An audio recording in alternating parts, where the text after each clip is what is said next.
Okay, what a crazy time to decide to start a YouTube channel. Panasonic has just released the S5II. Definitely an interesting camera, and it has piqued my interest, but will I get one? I don't think so.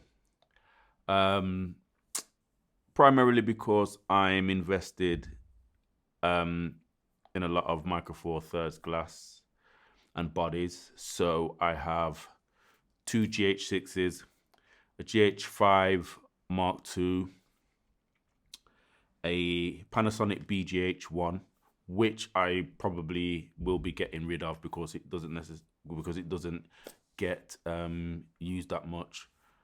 I have the Olympus Pro Primes, the 12 to 40 and the 40 to 150.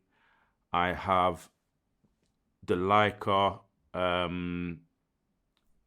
zooms, Panasonic zooms, the 1.7, the 10 to 25 and the 25 to 50, which I'm shooting on now, and I'm using autofocus. And but we'll come back to that. I also have the Olympus 1.2 Pro zooms, the three of them. So the 17 millimeter, the 25 millimeter, and the 40 millimeter. And I have the 75 millimeter 1.8.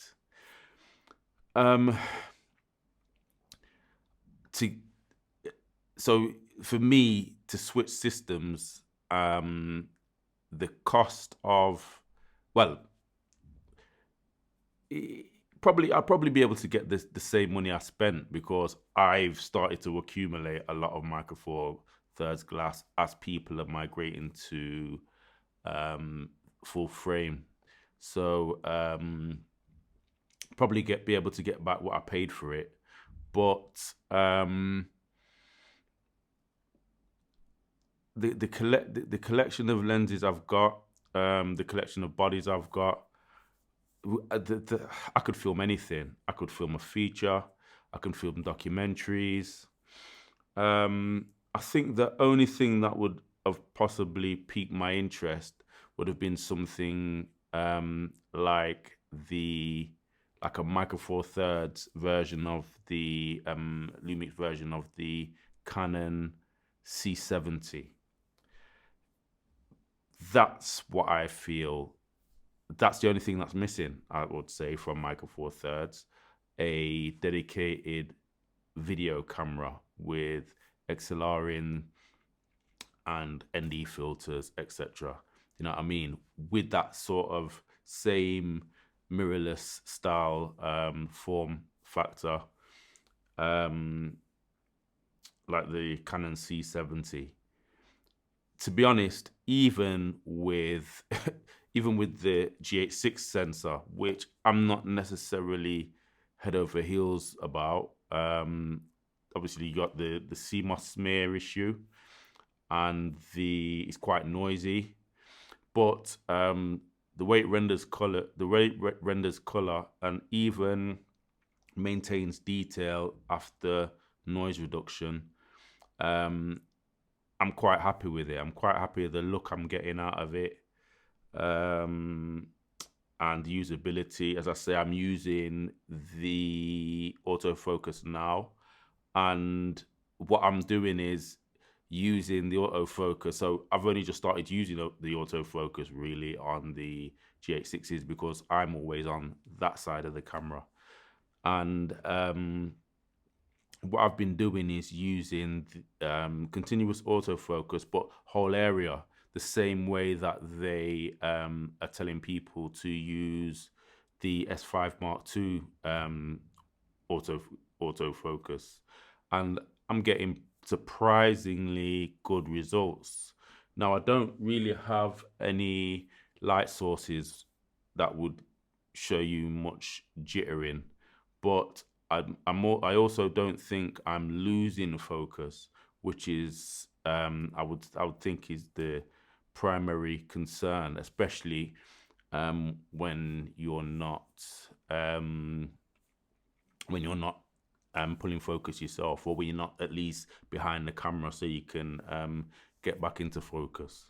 So the exciting things about the Panasonic S5, definitely the phase detect autofocus. But apart from that, really, it kind of like brings nothing to the table. I would.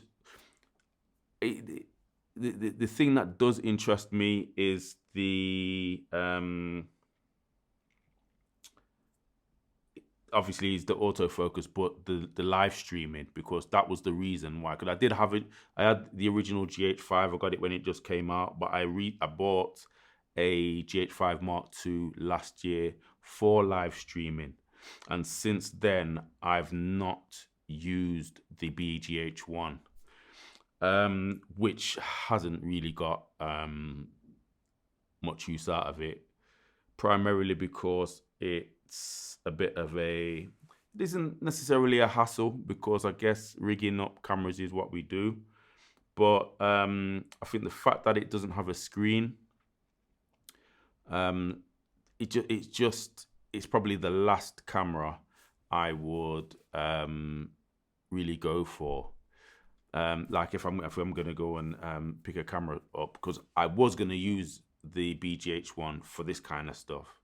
But yeah, I don't think it's just reliable enough, and it's a bit of a ball ache. And then you've got to set up, and then even if you're using the app, the phone with the app, you are always losing, like you're always losing connection. So I also use the phone to control the lights. So sometimes when I go into another app to turn on, off, up, down, like turn on the intensity of the lights, I then can't get reconnected back using the Lumix Sync app. So I have to then reconnect via Wi-Fi, and then reconnect to the app. So yeah, apart from that, what else has it got? We've all already got decent image stabilization. The burnt-in LUTs, which is something I would expect to come to the GH6 at some point. Well, via a firmware update, I would assume. I think they'd just add something like that to the S5. But that being said, when they released the S1H, I then started to have concerns, because that meant that we had a new flagship. Well, where before that, the flagships were the GH line. And so I would hope that Panasonic understands that GH shooters and full frame shooters can sort of like exist within their within their world as two different kind of customer, and therefore not be only bringing certain features to the S full frame cameras and not to the micro four thirds cameras. So yeah, what else? There's nothing else really stands out. I guess we already know about the better dynamic range, better low light, which is interesting. The live stream, I think that's going to be on the S5 S5II X.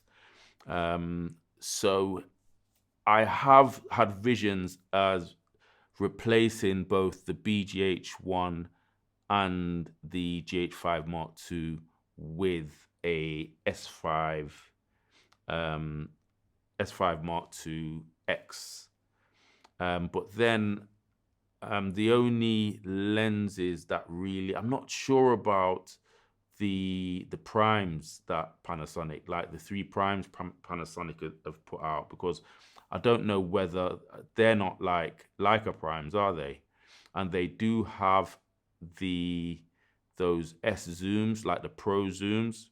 So I'm going to assume that at some point they'll be giving you some pro prime lenses. I've got no specs in front of me, so I can't tell you what the difference is between the pro line, that S line, and the non-pro line. But I'm going to assume it's like weather sealing, the usual sort of stuff. So yeah, Panasonic S5. It is a good camera. Am I gonna get one? I'm saying no, but I always say no to stuff and then end up getting one. It does interest me as a replacement for both the BGH1 and the GH5 Mark II, primarily because of the live streaming. And as like, because I'm and it's got full vlog as well, so I'm going to assume that would match better with the GH6s because they have full vlog. What else? Yeah, like as a third angle. So I shoot a podcast in here that, well, I've only just shot the first episode. That's gonna be out, or it's probably out already. And I used the GH5 Mark II as the third angle. It'd be interesting to add a full frame wide angle, so I'm able to get a wide angle and still pull, and pull the subjects out of the background a little bit, like it's a little touch of a shallow depth of field. So it could wind up in the kit, but then I'm concerned about lenses. The Sigma lenses, Sigma Art, I think Sigma's got a zoom, I think it's a 24 to 70. I don't know, because I've not really looked into other brands. But like in terms of full frame lenses. But yeah, I think that would be my own, like right now I've kind of got everything covered in relation to filmmaking or anything I could offer a client or anything I just wanted to do for personal work. So yeah, I'm gonna see. I wouldn't get the normal S5 Mark II. I would definitely, if I am getting an S2, it would be that blacked out S5 Mark II X. It's the funky name, but yeah, yeah. Let me know what you think. Give me your views. Has Panasonic done enough? I think they have, especially at that price. I think they are going to get a lot of potential Sony customers, especially the low end. They'll probably maybe even steal a couple of those Sony FX30 people who were especially like Panasonic shooters who were potentially looking at the F30, because I think the F30 is not full frame for one, and it is sort of like the S5 is a proper hybrid. I'm not really a photographer per se, Um, so like, well, I like to take photos, but photography. Like, if I was gonna shoot a wedding, I would get in um like a proper wedding photographer, as opposed to I've shot weddings where they've wanted to cut cost and just get me to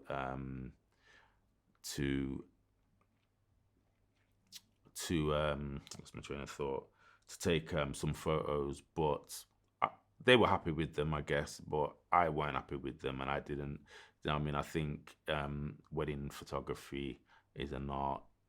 Um, uh, it's an art unto itself, and when I do that kind of stuff, sometimes like I feel a little bit imposter syndrome, even after I've been paid and everything, and they've smiled and they've cried and stuff. So yeah, yeah. Let me know what you think, and speak soon.